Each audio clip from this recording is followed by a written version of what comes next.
So what we'd like to do is we'd like to express 5/6 plus 7/9 minus 3/2 as a single fraction.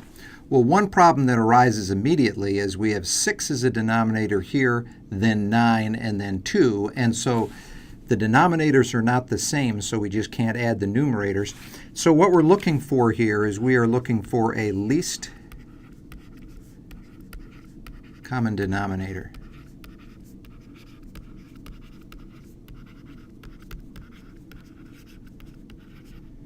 That least common denominator can be found by taking the LCM, and that stands for least common multiple, of our denominators, which are 6, 9, and 2. So if we can find the least common multiple of 6, 9, and 2, that will be our least common denominator.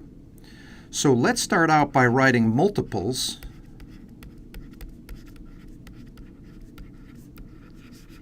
of 6. Well, the multiples of 6 are 6, 12, 18, 24, 30, 36, etc. The multiples of 9 are 9, 18, 27, 36, 45, 54, etc. And finally, the multiples of 2 are 2, 4, 6, 8, 10, 12, 14, 16, 18, etc. Now, what we're looking for in this problem, in order to add those fractions, is we want the least common multiple. So you look through this list and you say, which of all these multiples is the smallest one that shows up in all lists? And you can see right away, 18 shows up here, and shows up here.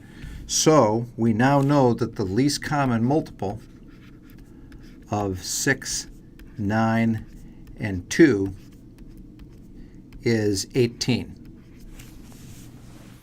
Now, the next step to solving this problem is we've got to figure out a way of taking these fractions, which don't have the same denominator, and all giving them a denominator of 18.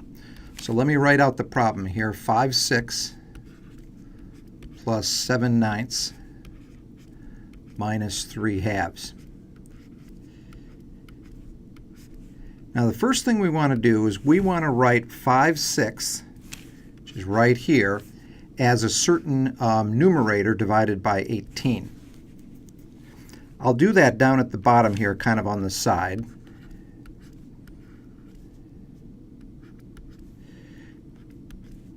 In order to get an 18 as a denominator, we have to take the current denominator and we have to multiply it by 3. But we can't multiply just the denominator by 3. We also have to multiply the numerator by 3 in order to not change the value of the fraction. And when you do that, you get 15/18. Now, to check that, 3 over 3 is the same as 1, and multiplying 5/6 by 1 does not change its value. So 15/18 is exactly the same as 5/6, and that's what we want here for our 5/6. So that will be 15 over 18 plus. Let's do one more of these down at the bottom, and then the last one I'll see if you can do in your head. When we have 7/9, we would like to multiply that by something to give us a fraction with an 18 down in the denominator.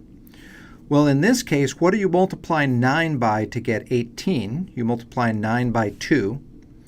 And if you're going to multiply the denominator by 2, you should also multiply the numerator by 2. 7 times 2 gives you 14. So our 7/9, which showed up right here, is the same as 14/18, and the reason why is 2 over 2 is equal to 1, and multiplying any number by 1 does not change its value. So our second term here will be 14/18.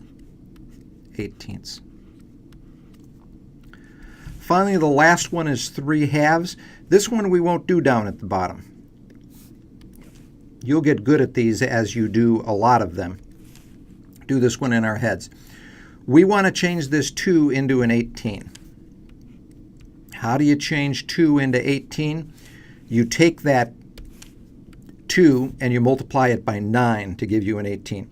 You can't just multiply the denominator by 9. You also have to multiply the numerator by 9. So this 3 gets multiplied by 9 to give you 27. So now we have some fractions that can be added together. So this is the same as 15 plus 14 minus 27 divided by 18.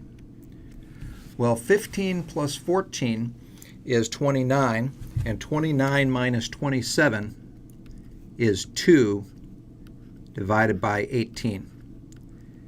Now that particular fraction right there is not in lowest terms, so you could take both of those, both the denominator and the numerator, and cut them in half, and you're going to be left with 1/9.